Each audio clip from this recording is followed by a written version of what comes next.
I never imagined something like this could happen to me. People always say that betrayal cuts deepest when it comes from the ones you love, but I never thought I'd be the one learning that truth the hard way. My name is Jordan Reyes. I'm 33, single, and live a quiet life in suburban Maryland. By most standards, I'm doing fine.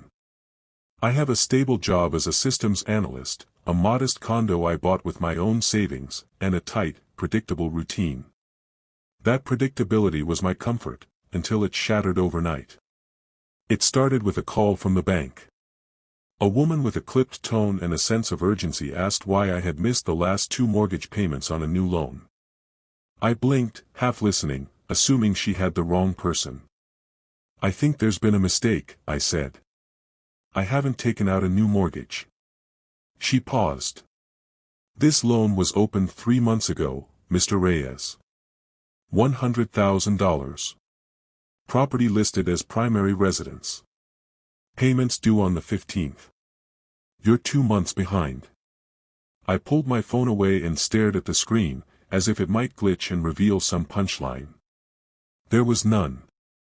I asked her to send me the documents. She did. And within 10 minutes, my inbox held a digital copy of the mortgage agreement, signed in my name, with my social security number, address, everything. Except I had never seen it before in my life. At first, I thought it had to be identity theft. A scam. A data breach. Something. I went numb. Then cold. Then furious. I drove straight to my parents' house that evening. They lived 20 minutes away, in the same aging townhouse we'd grown up in. My mom opened the door with her usual smile. "Jordan. You didn't say you were coming. Come in, come in." I didn't sit down. "Where's Megan?" My younger sister poked her head around the kitchen wall. She looked startled but recovered quickly, brushing her hair back like she always did when she felt guilty. I knew that look. "Hey, Jord. Everything okay? Did you take out a mortgage in my name?" I asked, skipping every pleasantry. My father, seated on the worn couch, stood up with a groan. "Son, don't make a scene. Don't make a scene. Someone forged my signature on a $100,000 loan. You think I'm supposed to sit quietly and sip tea?" Megan stepped forward. "Okay, yes, but it's not what you think. I was falling behind on tuition, Ann. So you stole my identity?" "We didn't steal anything," my mother interjected. "We borrowed. Your family. It's not like it's going to a stranger." The silence that followed was deafening. I looked at the 3 of them, people I had trusted my whole life, and I didn't recognize any of their faces. "You could have asked," I said quietly. "We knew you'd say no," Megan replied, eyes glistening. There it was. The truth. They knew I'd say no, so they decided my answer didn't matter. My dad sighed, rubbing his temples. "We raised you better than this selfishness. Family helps each other." "Help? You ambushed me. You stole from me. You lied." My voice cracked, and that embarrassed me more than anything. I was always the calm one. The logical one. But logic was useless here. They kept talking, words like duty and support and love, but none of it landed. I stared at the wall behind them, counting the old family photos. Smiling faces, birthday parties, vacations we could barely afford.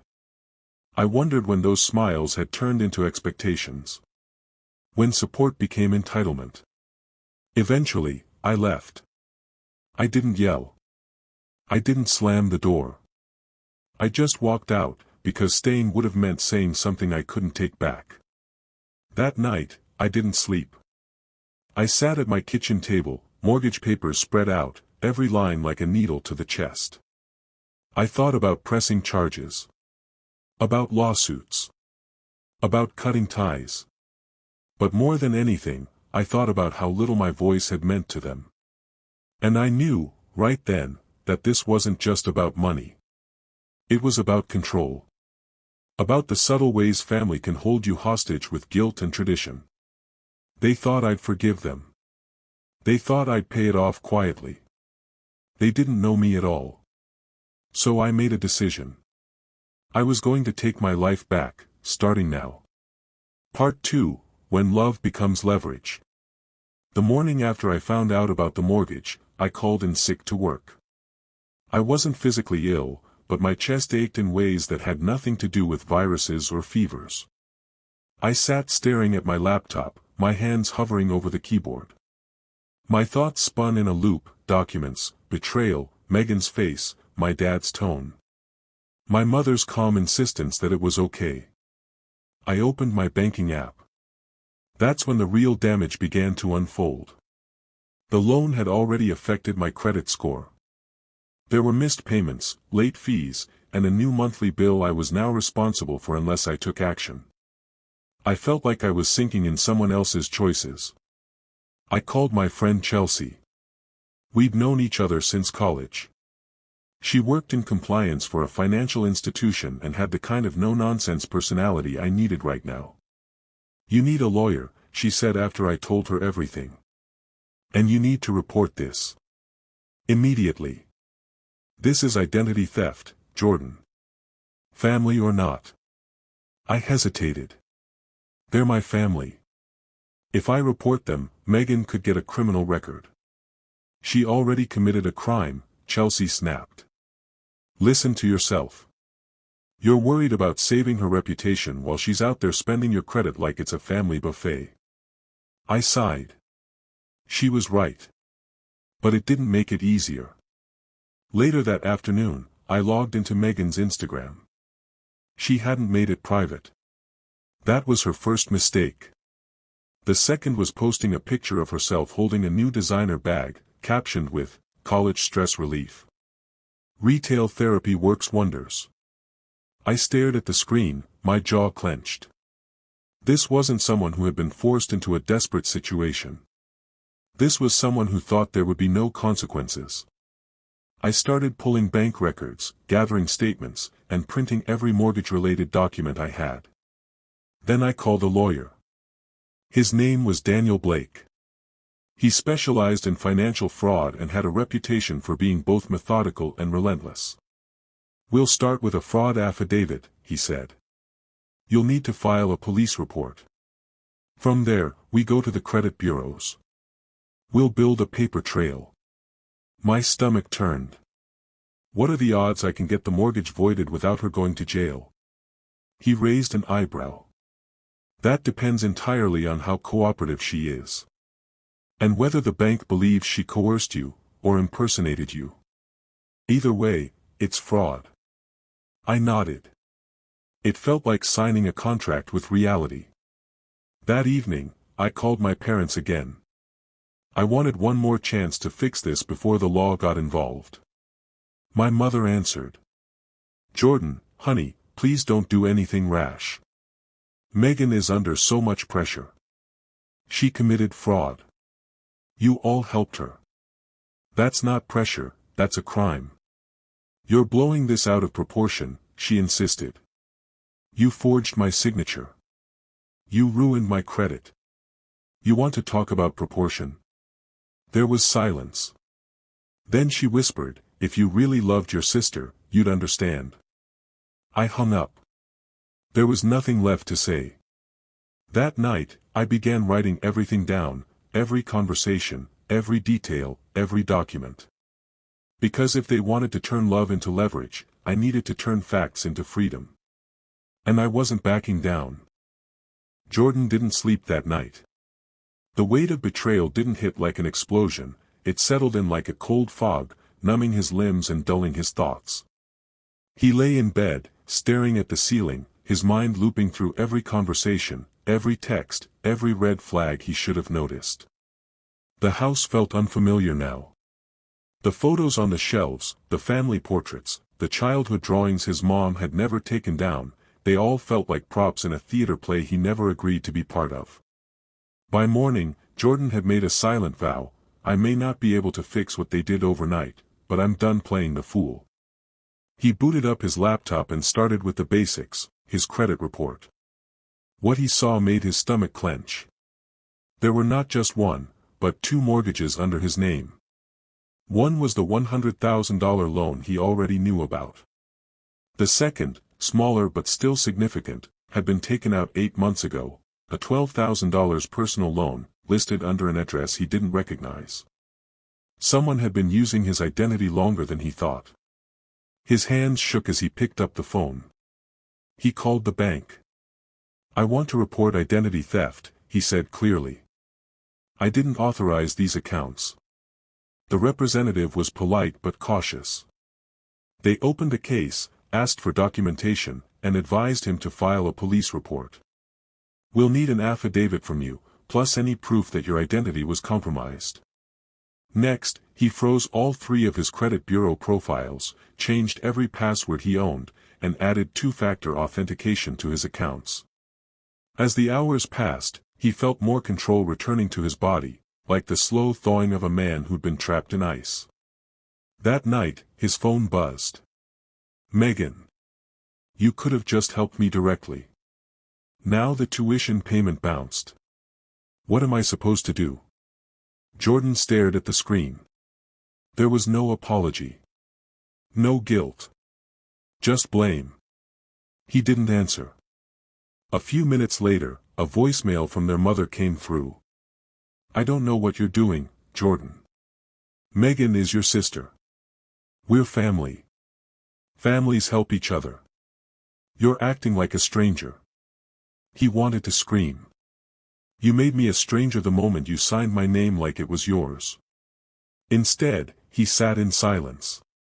The next day, Jordan visited a lawyer recommended by a coworker. The office was quiet, the kind of sterile calm only law firms and hospitals seemed to master. He explained everything, from the forged mortgage to the new loan he discovered, to the pressure from his family. The attorney, a no-nonsense woman named Elena, listened carefully. When he was done, she leaned back in her chair. "This isn't just identity theft," she said. "It's fraud, forgery, and potentially conspiracy if more than one person was involved. You're within your rights to file civil and criminal charges." Jordan hesitated. "It's my family. I don't want to ruin their lives." Elena looked him dead in the eye. "They had no problem risking yours." Those words echoed for days.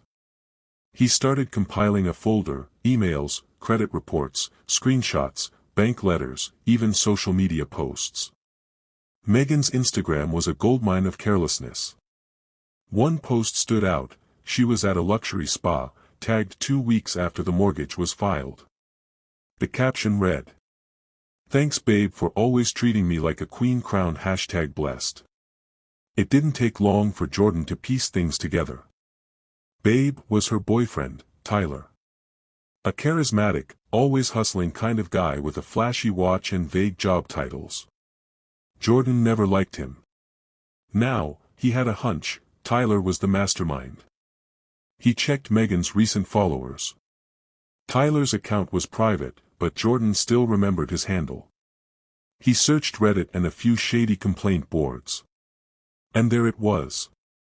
A thread: Tyler C86, scammer boyfriend ruined my credit.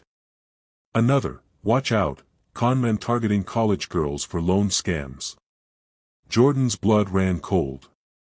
Determined to gather evidence, Jordan reached out to Megan with a simple message.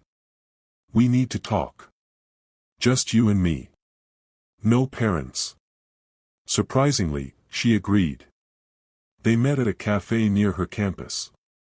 She wore sunglasses indoors and barely looked up from her phone. "I can't believe you're doing this," she said before he could speak. "You're ruining everything." Jordan kept his tone calm. "I just want to understand. Did Tyler convince you to use my name? Was it your idea?" She looked startled.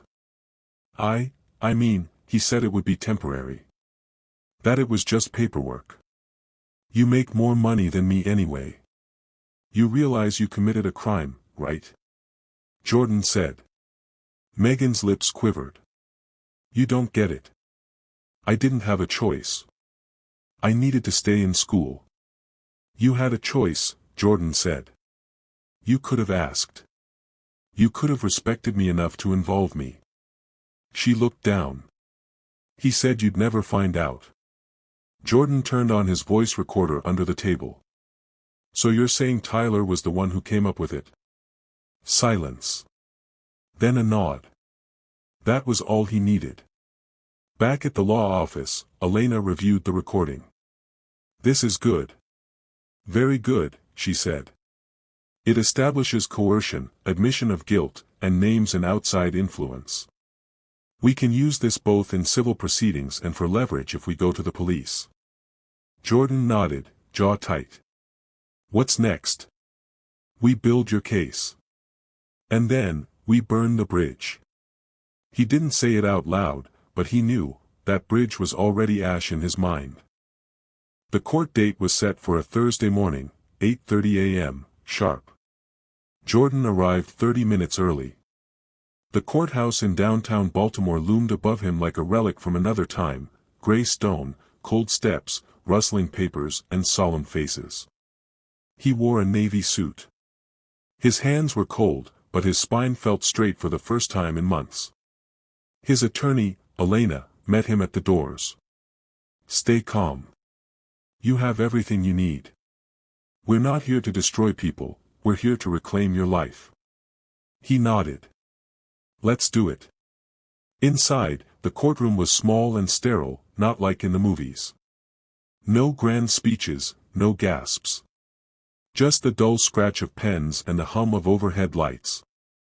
Megan sat across the aisle, her posture small, her eyes puffy. Their parents were with her, casting glances Jordan's way, half pleading, half scolding. Tyler was nowhere in sight.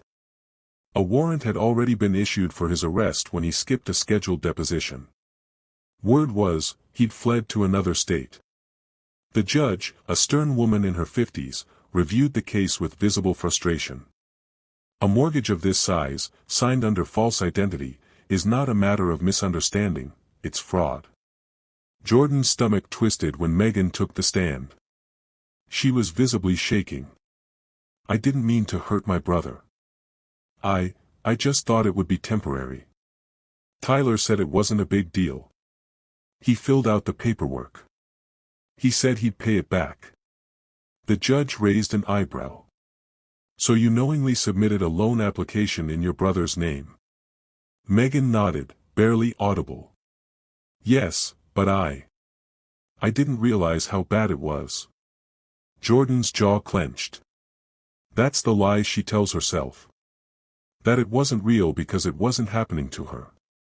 When it was his turn, Jordan took a breath and stepped forward. He didn't read from notes. He didn't need to.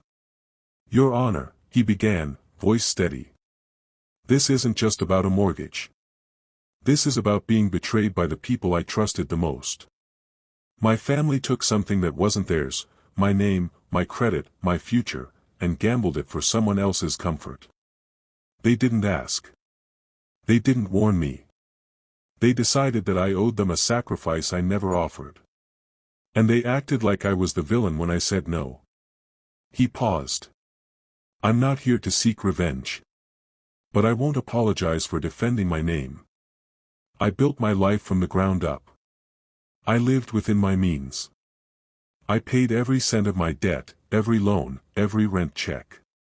I won't carry someone else's mistakes, especially when I was never even asked.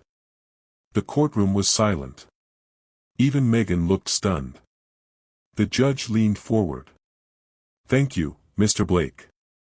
That afternoon, the ruling came down.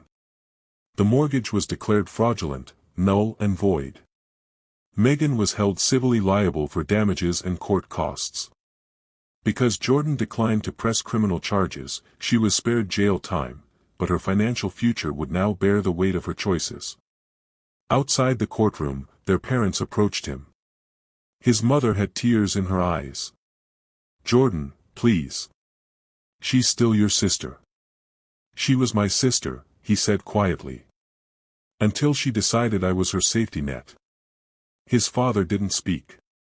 just watched him, unsure, perhaps realizing for the first time that the son they thought would always say yes, finally didn't. The next few weeks were brutal. Megan tried texting him, pleading, apologizing, blaming Tyler, blaming stress, even blaming their parents. Jordan didn't respond. Instead, he focused on cleaning up the mess. The mortgage wipe restored his credit slowly. He got alerts, calls, reminders, but each one was easier to handle than the silence he used to live in. His home, once full of photo frames and heirlooms, now felt like his own again. The walls were bare, but clean. The silence didn't ache, it healed. One night, he opened a drawer and pulled out a family photo from 10 years ago, a barbecue in their backyard, everyone laughing, Megan with ketchup on her cheek. He stared at it for a while. Then, gently, he slid it into an envelope and placed it in a box labeled Past. Weeks later, a certified letter arrived from Elena. Inside was a copy of the court transcript, a financial summary, and one final note. You did more than win a case. You reclaimed your life. Proud to have stood beside you. Jordan smiled. For the first time in a long time, it reached his eyes.